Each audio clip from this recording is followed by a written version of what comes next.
Conheça alguns problemas relacionados às juntas homocinéticas.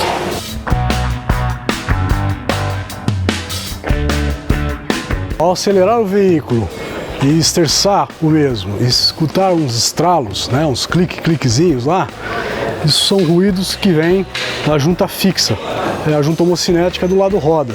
Né? Então, no momento que você está tracionando o veículo e esterça todo o ângulo de esterçamento do veículo, esse ruído, na verdade, vão ser algumas imperfeições por desgaste, formando calo ali na pista de trabalho das esferas. Então, quando você faz um movimento circular, né, com a homocinética, a esfera, ao passar pela imperfeição da pista, ou seja, pelo calo, ela dá esses estralos, ok? Rodando com o veículo, o teste é muito fácil, né? Você esterça todo o volante, traciona o veículo, né? Você vai escutar, nesse momento do esterçamento total, aqueles estralozinhos. Na dúvida, você pode até engatar uma marcha ré e puxar de levinho ali o freio de estacionamento e tracionando para trás, você escuta ele ainda mais evidente, o ruído, se tiver defeitos de desgaste ou calos na pista de trabalho da junta fixa. Bom, essa é a junta fixa, lá do roda, né? Quando você tem ruídos em linha reta, ou seja, quando você acelera e desacelera o veículo, você tem a junta deslizante. A junta deslizante é a junta que vai do lado do câmbio, né? E essa junta, se ela tiver desgastes nas pistas, quando você acelera e desacelera o veículo, você escuta um tranco, ou seja, uma folga excessiva, né? Essa peça aqui é uma peça totalmente desgastada, ela já não tem interferência nenhuma, né? As pistas já estão totalmente gastas, e no momento que você traciona o veículo e tira o pé do acelerador, aquele momento, né, ali em cima do eixo homocinético faz com que você escuta aqueles trancos, né? Tem alguns veículos que trabalham com sistema de tripeça com tulipa, né? Ele vai trabalhar um sobre o outro, tá certo? A tripeça vai ter a mesma função ali de junta deslizante. É a mesma coisa, se ela tiver folga excessiva também, ela vai dar tranco. Agora, por que surgem esses trancos ou estralos? Normalmente, o principal causador desses desgastes é a ruptura da coifa e a penetração de agentes externos, né? Terra, areia, sujeira, são abrasivos que vão se contaminar com a graxa, né, que você vai colocar na homocinética, criando uma pasta abrasiva. E essa pasta abrasiva, em cima das pistas de trabalho da homocinética, seja da deslizante ou seja da fixa, ela vai gerar esses desgastes excessivos aí. Esse é o campeão de desgaste. Existem alguns fatores também que vão fazer com que essa peça tenha uma durabilidade menor. E estão diretamente ligados à geometria do veículo, ao alinhamento do veículo. Se você tiver um ângulo excessivo de esterçamento, ou seja, a peça ela é desenvolvida e projetada para ter um ângulo máximo de esterçamento. Mas se a caixa de direção que ela estiver descentralizada, se uma homocinética esterçar bem mais do que a outra, vamos supor, passando ali de 45 graus, né, de ângulo de esterçamento, ela começa a forçar as pistas de trabalho, esfera e gaiola. E isso provoca também estralos ao longo do tempo, de forma prematura, né? Então ela vai destruir a peça em baixa quilometragem. A centralização da caixa ela é muito importante. Se o veículo estiver desalinhado com a cambagem fora da especificação, carro rebaixado, ou até mesmo um excesso de carga, um peso muito excessivo que vai mexer totalmente com a geometria desse veículo, vai comprometer também a junta deslizante. Você imagina se a cambagem está muito negativa, né? Forçando a homocinética para fora. Tem até um exemplo aqui de uma peça usada, onde as esferas trabalharam na extremidade externa, tá? Trabalharam bem na pontinha. Em vez de trabalhar as esferas da homocinética no centro da pista, trabalhando na extremidade, na borda. Quando você tem uma condição assim, nesse caso aqui foi cambagem muito negativa. Você passa num buraco, uma lombada, uma deformação maior, um carro com um pouquinho mais de peso, ela tende a desarmar, ela tende a desmontar a peça, a ponto de quebrar a gaiola, quebrar anel interno, criar trincas, ela chega a rachar a gaiola em duas peças, né?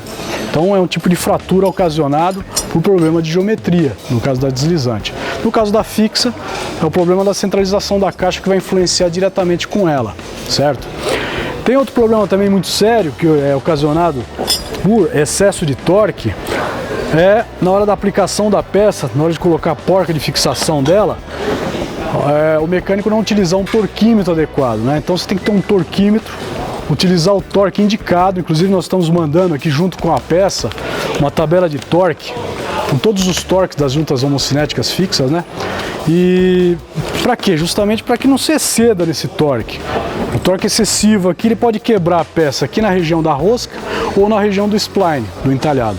Na instalação das coifas é muito importante, né, na utilização do alicate para a instalação das abraçadeiras, utilizar o alicate adequado para você conseguir fazer o torque correto de instalação da abraçadeira.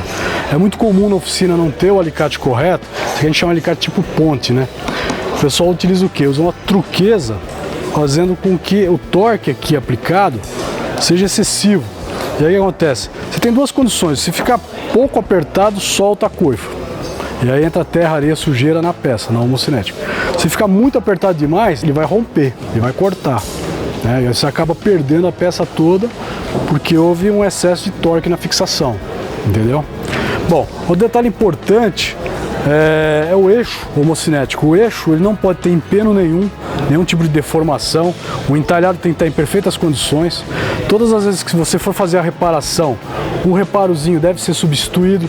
Alguns vão trabalhar com espaçador, com anel trava, tá certo? E na colocação, na instalação, observar o encaixe da trava. Essa trava, algumas peças vão ter a trava na peça, algumas peças vão ter a trava no eixo. Ela tem que estar totalmente fixada na colocação. Alguns eixos vão trabalhar com um compensador de massa. Esse compensador de massa ele tem um posicionamento. Se por acaso for removido esse compensador de massa, ele deve ser reinstalado na mesma posição.